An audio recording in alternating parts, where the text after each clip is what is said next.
જૂનાગઢના સાંતલપુરમાં બેફામ ડમ્પર ચાલકોથી પરેશાન લોકોએ પોલીસ સ્ટેશન સામે હોબાળો કર્યો છે। ગઈકાલે ડમ્પરની અડફેટે એક મહિલાનું મોત થતાં લોકોમાં રોષ વ્યાપી ઉઠ્યો। રોષે ભરાયેલા લોકોએ પોલીસ સ્ટેશન સામે ટ્રક સળગાવી દીધી।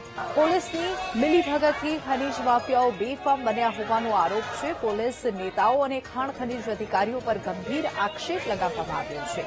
ડમ્પર ચાલકને પકડીને પોલીસને સોંપ્યો હોવા છતાં કોઈ કાર્યવાહી ન કરાઈ હોવાનો આરોપ। પોલીસે ડમ્પર ચાલકને ભગાડી દીધો હોવાનો પણ આક્ષેપ થઈ રહ્યો છે। ઓઝત નદીમાંથી ગેરકાયદે રેતીનું ખનન કરતા જ ખનીજ માફિયા સામે કાર્યવાહીની માંગ ઉઠી છે। ગઈકાલે ખેતરથી પરત ફરી રહેલા મહિલાને ડમ્પરે લીધા હતા અડફેટે, તો દીકરા અને પૌત્ર સાથે રસ્તાની બાજુમાં ઉભા રહેલા મહિલાને લીધા હતા અડફેટે। આ સાથે જ અકસ્માતમાં કણજા ગામની સવિતા ગોહિલ નામની મહિલાનું મોત થયું હતું।